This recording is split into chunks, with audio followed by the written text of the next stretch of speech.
What's up, guys? Today a little video on some of these strap tie downs. So some elastic comes in different widths. This happens to be 3/8, and some little sew-on type snaps.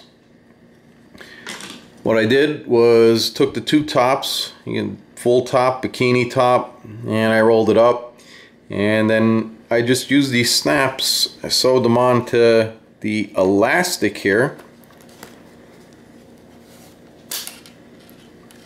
as such. So you got a female end, and then on the other side you got the male end, and just snap them together. So it's a pretty cool little project. Keep your top in place if you want to roll, with the top down. They're pretty easy to take on and off, and then the top just unrolls, and that's actually what I used to make the bikini top, so you can get a better look there.